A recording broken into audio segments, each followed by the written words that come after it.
וכך חצי שנה חלפה. רק עכשיו אמא של אורי אנסבכר מרגישה שהיא יכולה לראשונה לשתף את הציבור. שלום, נועה אנסבכר. שלום. עברה כבר כמעט חצי שנה ולא הסכמת להתראיין. מה קרה? מה חשוב לך לומר? קודם כל, אני הרבה זמן לא יכולתי לדבר. גם באופן אישי לא יכולתי, וגם הרגשתי שכשאורי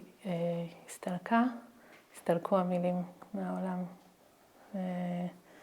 אולי רק צעקה נשארה. לאט לאט אני מרגישה שהמילים חוזרות, אבל הן חוזרות בצורה נורא מבוררת ומדויקת, ויש לי איזה קריאה, אני כמו שומעת את אורי, שאומרת לי, תביא את הקול הזה לעולם.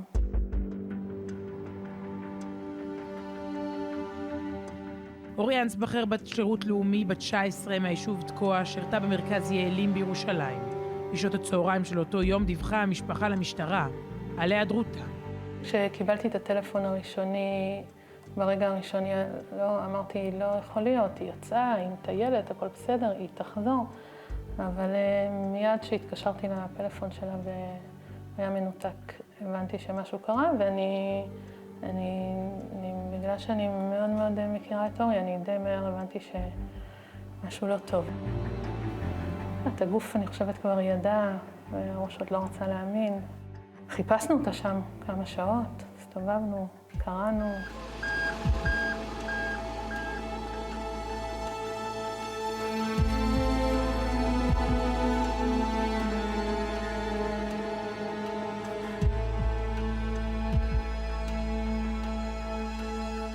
לנו הודיעו כמה שעות אחרי, כבר באמצע הלילה. באותו לילה, ביום חמישי בלילה, אחרי שהגענו בלילה מאוחר, סיפרנו לילדים, וככה כבר היה ממש אמצע הלילה, אני כמובן לא יכולתי לישון, ישבתי פה במרפסת מול הנוף בלילה, ואני זוכרת את הרגע הזה, שככה שהשחר מגיע, ואני זוכרת שאמרתי לעצמי, לא, היום השמש לא תזרח. אין מצב, זה לא יכול לקרות, כאילו.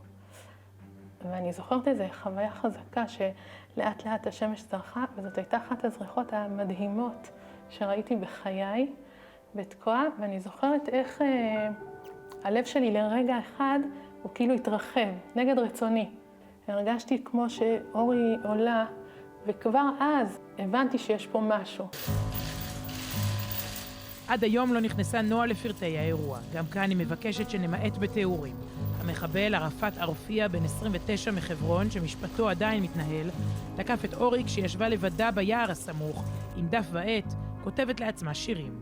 בסיפור של אורי היה איזשהו מפגש בלתי אפשרי בין שיא האור והטוב והטהרה שאורי הייתה בעולם, לבין שיא החושך והרוע והתומה שיש בעולם, וזה, אני מרגישה שזה כמו איזה המפץ הגדול בתוכי, אני מרגישה, ואני חושבת שזה גם הרעיד את העולם, והדבר הזה, המפגש הזה בין שני הכוחות האלו בקצוות שלהם, הוא בעיניי הביא איזו שאלה, שהיא שאלה שקיימת בעולם לאיזה נקודת בירור מאוד מאוד מאוד עמוקה.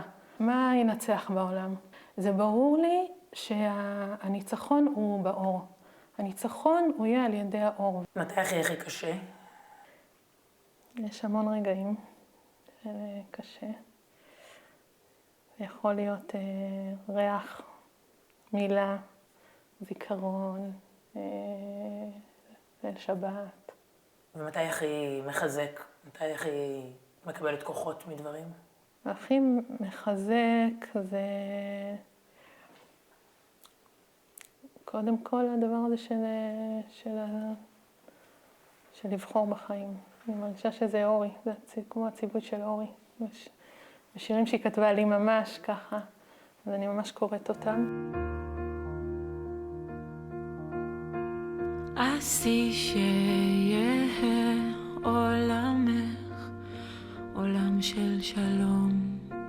כבר במהלך השבעה החל האור הזה להתפשט. שיר אחד מתוך שיריה הרבים של אורי פורסם, ריגש מיליונים בארץ ובעולם, וזכה ללחנים ולביצועים רבים. זה הדף המקורי. זה הדף המקורי, כן. השיא, שיהיה עולמך עולם של שלום. שלום עולמים, שלום עלומים. זכרי את העלמה שאת, את הדבש שהיה לפני שרדו בך.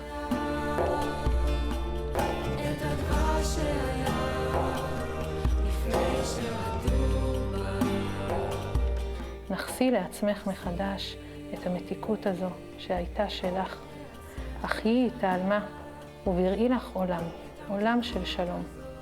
לפני המשא ומתן שלך עם עצמך ועם אהובייך. זה של משוררת, לא של נערה. אני חושבת שיש בשיר הזה, זה אמת מאוד מאוד עמוקה, מאוד, זה סוד גדול שככה היא ידעה אותו, ואני עוד לומדת אותו. עשי לך שלום בתוכך. אפשרות לשלום שאנחנו כולנו כל כך רוצים, היא בסוף מתחילה בשלום שלי עם עצמי. אני באמת הרבה פעמים רואה שכשמישהו רב עם מישהו, זה הרבה פעמים כי הוא רב עם עצמו קודם. עולם של שלום, את וואו. המתיקות הזאת שקשה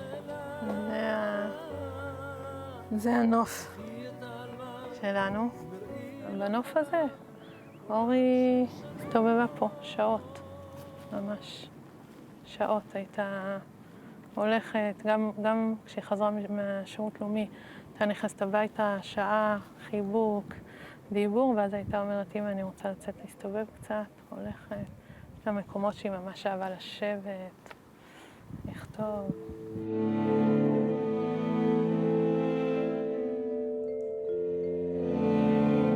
העביר לי המסגן הצבאי פתק שחקירת השב"כ עולה שהמניע היה לאומני. לא ראית אף פעם את המחבל, לא הלכת לדיונים, לא הסתכלת לו בפנים. יש משפחות שזה בשבילן עיקר. קשה לכם, ראית פעם תמונה שלו? בכלל את לא מתאים? אני משתדלת לא לראות פעם אחת, אני איכשהו ביעף, לא יודעת, תראו לי משהו בחטף, אבל אני ממש משתדלת לא.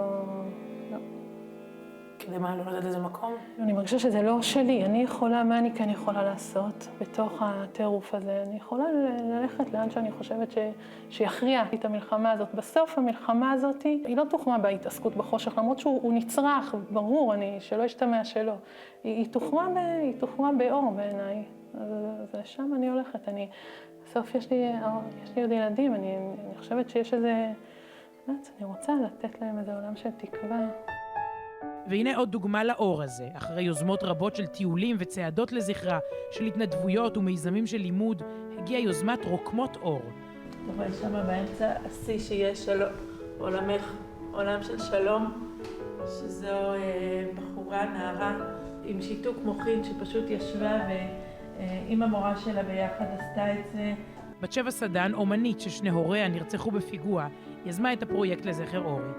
כל הארץ, מאילת, מאזוז, מהצפון הרחוק, מנהריה ומעלות, קנדה, אורוגוואי, מקסיקו. היא נדהמה מכמות אנשים שישבו ורקמו ושלחו אליה את היצירה שלהן.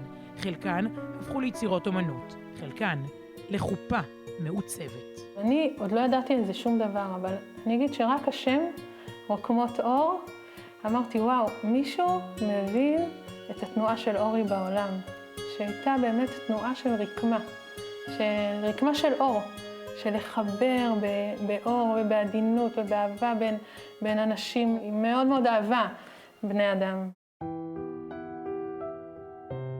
המקרה של אורי נגע בכולנו כל כך חזק וכל כך עמוק, שהרעיון של לקדש את הזכר שלה מתחת לחופה, דווקא אחרי הרצח המתועב הזה, לעשות משהו שהוא כל כך טהור, משהו ברגע הכי שמח והכי מקודש, דווקא אז להזכיר אותה, זה משהו שממש ריגש אותנו וממש נגע בנו. ביהדות יש את החיבור בין חופה ובין דברים כאילו מרומים ושמחים לבין העצב, לבין האם אשכחך. והדבר הזה שלמצוא את המשמעות ואת הייחודיות ולא רק את השמחה, אלא גם לגעת במשהו שהוא טיפה יותר עמוק ומחובר לכלל ישראל, זה פשוט כאילו נגע בנו. השיר של אורי שרקום שם, והחופה הזאת היא חופה שאנחנו משאילים אותה לזוגות שמתחתנים. כמה חתונות כבר נערכו תחת החופה של אורי? וואו, לא יודעת. אבל אני חושבת שכל שבוע מאז שזה מוכן יש לנו לפחות 2 חתונות. אני מרגישה שני צדדים. אני מרגישה צד אחד שכל פעם שאני עומדת מול החופה את הכאב הזה שאורי לא תהיה קלה. והצד השני שאני מרגישה אותו חזק, שבאמת יש גם באור הזה שהפציע בעולם, אחרי הסיפור הזה יש לו כוח שעוד פעם שעומד מול החושך. את המתיקות הזו שהייתה שלנו